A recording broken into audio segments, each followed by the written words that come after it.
to Seb's FinTech, and it is essentially a video called People Get This Wrong About Dogecoin Merge Mining. So I wanted to educate myself and you all and see what he has to say about it. Plus, I want to support his channel. So it's linked down below. Make sure you go leave a like and let's take a listen. Miners is that they mine these script algorithms. So a massive advantage of Dogecoin miners is that they mine the script algorithm, which means you get to merge mine loads of different coins at the same time at no extra power consumption. Or in other words, you essentially get a bunch of different extra coins for free when you mine. Now, It's been a pretty common misunderstanding that the only two coins you can get when merge mining are Dogecoin and Litecoin. But recently it's become more and more common knowledge like that 5,000 it's way more coins than that which are being merge mined. And actually, the big pools have essentially just been stealing all of those extra coins from us miners. And this has become more obvious thanks to the rise in... They're doing that with Bitcoin too right now, by the way.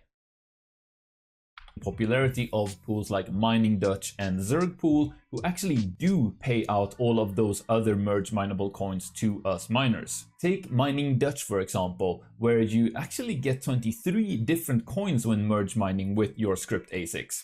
Or do you? Is Bitcoin or BitX worth the $200? Do pay out all of the coins you mine. Well, is a scratch off worth $20?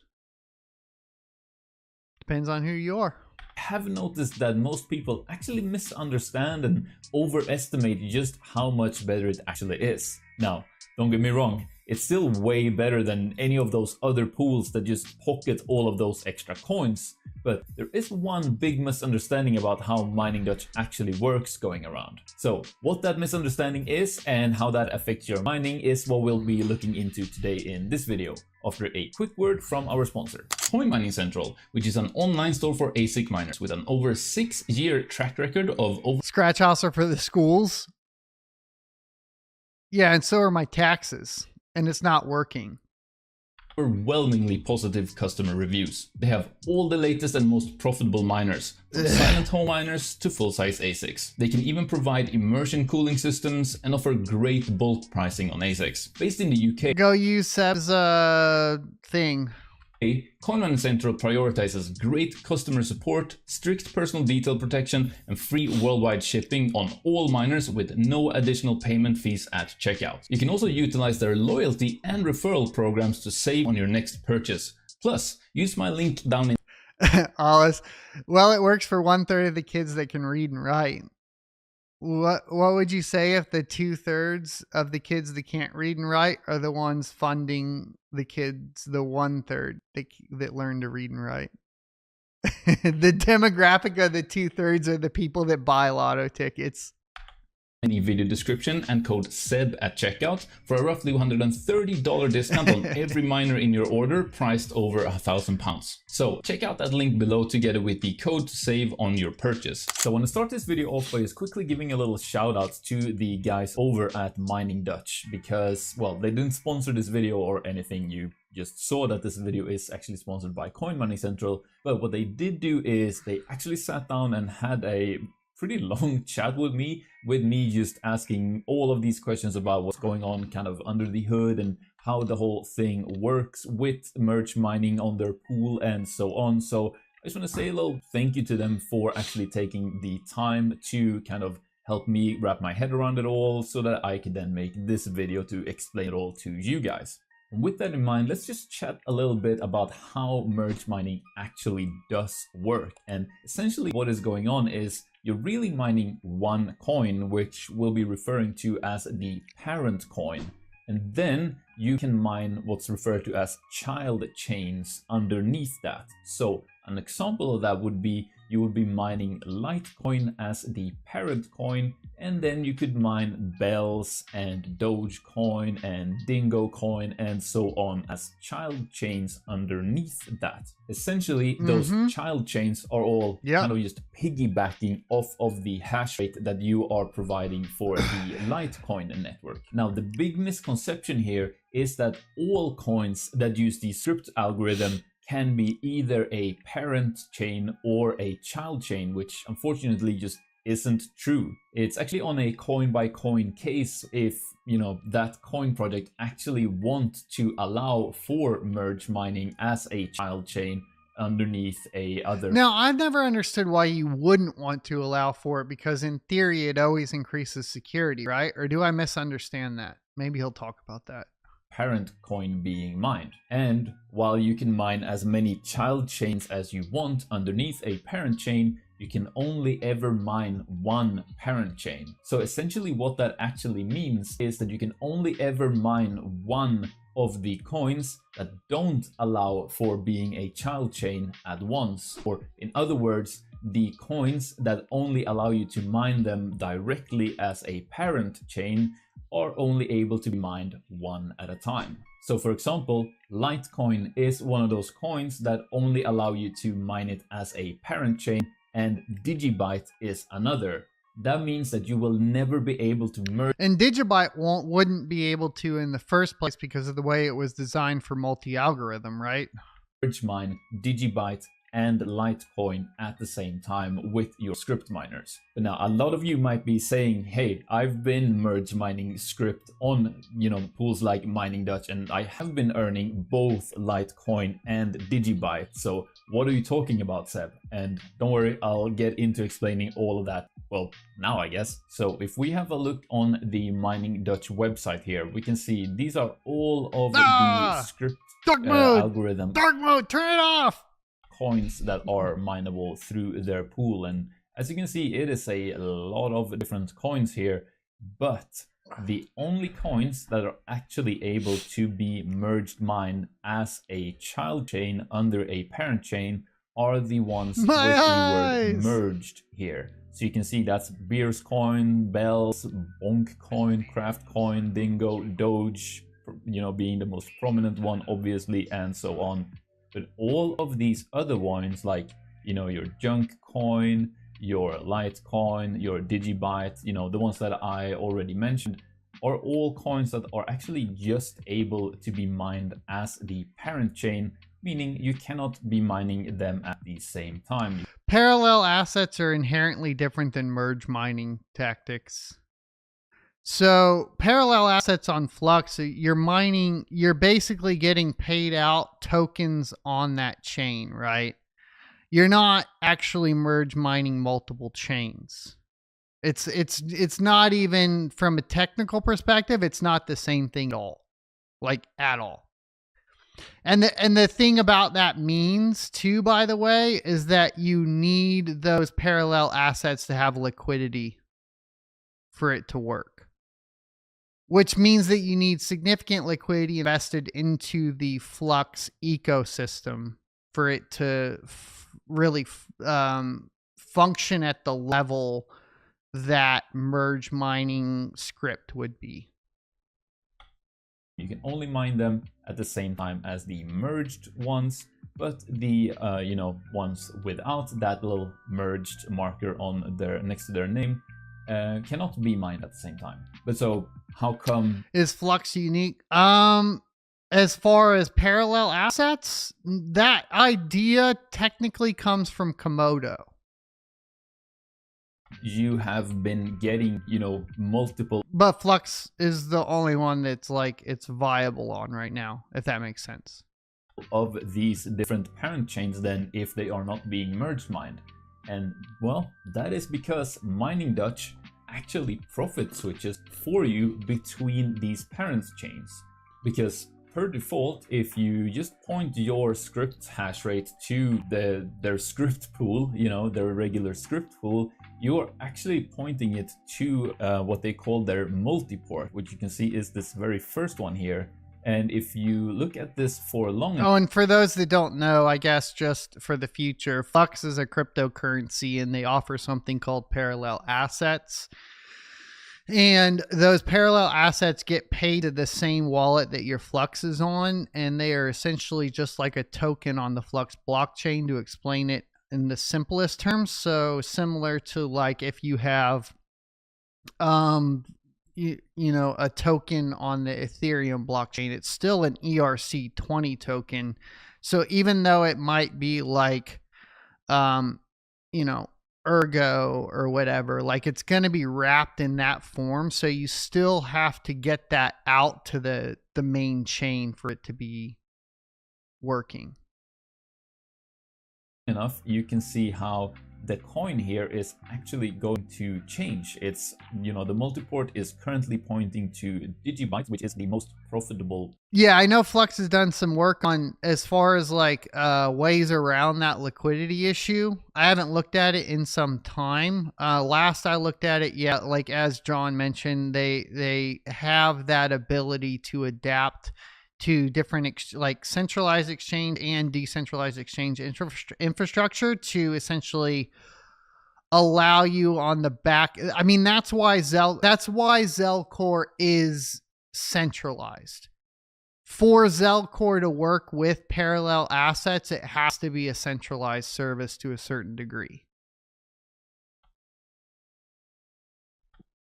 Parent chain at this moment, but it will swap between the different ones. I'm not sure exactly how often, but as often as it makes sense to do so in order to make sure you are getting the most profitable parent chain while merge mining on script mining.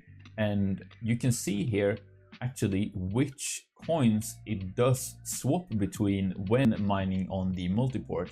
And that is all of these parent chains that have this blue star here. You can see that when I hover over that, it says multiport enabled. And that means that those are the parent chains that it will swap between when merge mining. So you can see you have your cat coin there, you have your digibyte. That's cool that they mark it. You have your Litecoin there, and so on. And I gotta be honest, I think this is a pretty genius way of mining Dutch to do this, especially with their sort of built-in auto conversion to whatever payout coin you want. Because for those of you who might not know, if you go to your hey, annoying sort of salt profile on the mining Dutch pool here, you can actually enable this lazy mining conversion feature, I suppose, which essentially just lets you auto convert all of your mined coins into whatever coin you actually want to get your payouts in.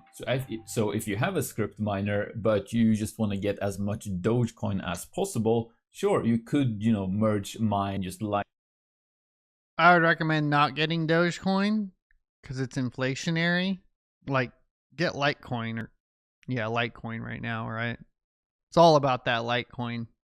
Litecoin and Dogecoin on some other pool, and then, you know, swap the Litecoin yourself to Doge, and you get a good amount that way. But with this, not only are you getting, you know, the small little trickle of all of the extra merge mineable coins, the extra child chains, and those being converted to Doge for you, but it's also swapping what parent chain you are mining, which means that you're kind of maximizing that parent chain part of your merge mining as well to eke out just that little bit more mining profitability to get as much Dogecoin in this example as possible. Now, of course, you can choose other coins, not just Dogecoin. They have this whole list of different coins you can be, you know, auto converting your payouts into. Now, just to kind of give you a visual example of what I actually mean here, you can see I have my little mini. I'll answer your KASpa question in a second. On mining Dutch here. And I'm getting just around 700 mega hash of hash rate here consistently, and have been so for the I talk about it a lot though. Past long while here. So if I just go to my earnings here and I change the date to, let's say, the 9th, which is yesterday as of recording this, and I hit change period, we can see here that I got both some digibyte, about 7.4 digibyte, and then 0.00034, let's call it Litecoin.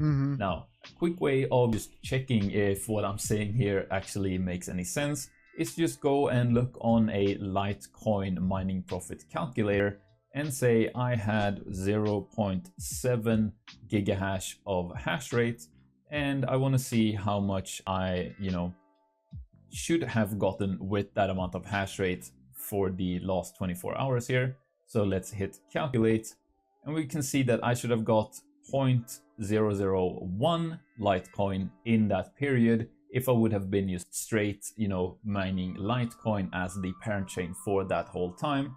But obviously I only got about pretty much exactly a third of that, which means that 2/3 of the time I was mining during this date, a different parent chain was actually more profitable. And it looks here that that was, among others, Digibyte, which I got a good chunk of, for example. So I hope that visualizes what I mean with, it's not that you're getting, all of these different parent chains at the same time. It's kind of jumping between them, profit switching between them automatically, but you are getting all of the merge mineable coins, the child chains, for free throughout the whole 24-hour period you're mining. Anyway, I hope this has been really helpful for you to kind of wrap your head around. That's good. I think he explained it all pretty well. Algorithm actually works and kind of how you can use it to your advantage. Now, before you go, I actually do have 2 little recommendations that I want to just fit into this video. And the first one is, obviously, if you want to mine and keep your coins safe, I really want to recommend the Tangem wallet, which has support for a bunch of the different script mineable coins, like your Dogecoin and Litecoin. And they have given me, I don't recommend Tangem wallets because they're not air gapped, and I don't think that that's the safest way to hold your crypto. But if you want a warm wallet and you're okay with it, yeah, go ahead and use Seb's. A special discount code for you guys that you can use. It is just code SEB, which gives you 10% off on any of their kits here. Tangem is a really great wallet. I'm actually the one who reached out to them in order to sort of get some sort of partnership going so that I could provide you guys with a discount code. I think it's a fantastic wallet that really, finds the perfect balance between security, ease of... Well, it's not air gapped, right, Ether? So if anybody...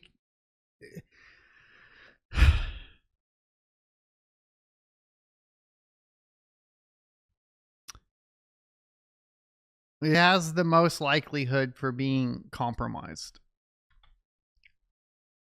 Views and actually have good support. You can have an app on your phone that controls your hardware wallet that's still air gapped. Support for coins that us miners use. Tangem's just not one of them. Wallet and the discount code down in the video description. And my second recommendation. What Tangem did really well is that they basically had massive marketing push. Here, just because and I know kaspa. I'll get asked otherwise, is what Doge miners to kind of actually look at and go for right now.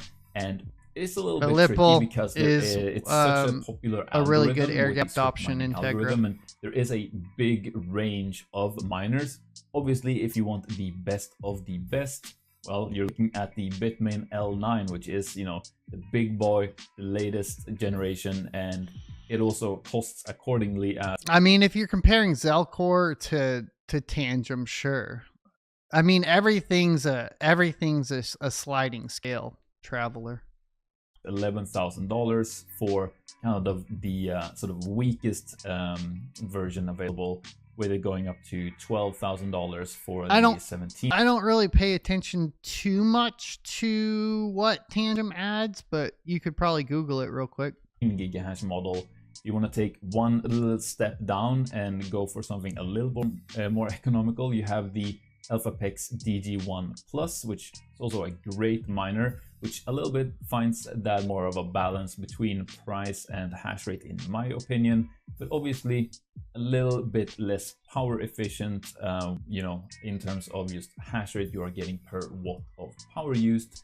Then if you are more of a home miner like myself, you might not be able to go for one of these, big boy miners that are loud, generate a lot of heat, and pull over 3,000 watts of power. Could go for the AlphaPex DG Home 1, which still give you about, a little bit over 2 gigahash of hash rate for a very much more reasonable price, especially if you are going for the May batch, which I just noticed today is actually under $2,000. It's just all advertisement. Pretty good sort of price per gigahash there as well, you know, relatively speaking. And then finally, if you want something even a bit smaller and more reasonably priced than that, there is of course the Goldshell Mini Doge 3 Plus, which has the built-in power supply. This really is just sort of a plug and play little miner. It's a bit over $700, and no, you got to get the Voss Coin Special Edition. Works, you know, on regular 120 volt, and of course it's the cheapest one in this little list here, but it's also the most expensive per hash rate. So, you know, value for money, you know, the most hash per dollar, probably looking at the L9, which also has the best power efficiency, and then you're kind of taking a step down in both value for money and power efficiency the further down you go, except obviously the G1 Plus has way better value in terms of price per mega hash compared to the L9. And then you have the small at-home friendly ones that are, you know, further down. There you go, guys. Go like his video. I think he explained it real well. As far as like the difference between parent and child chains and why you're getting paid out, you know, in some parent chains on mining Dutch.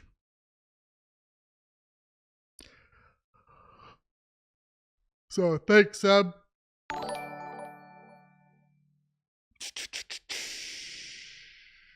Thanks for the sub. I hope you enjoyed this clip from the Crypto Mining Show. If you would like to see more from this particular episode, take a look up here. Don't forget to also subscribe to the channel. And if you want to support me directly, you can go to sonofatech.locals.com and become a member. Thanks for watching, and I will see you next Tuesday.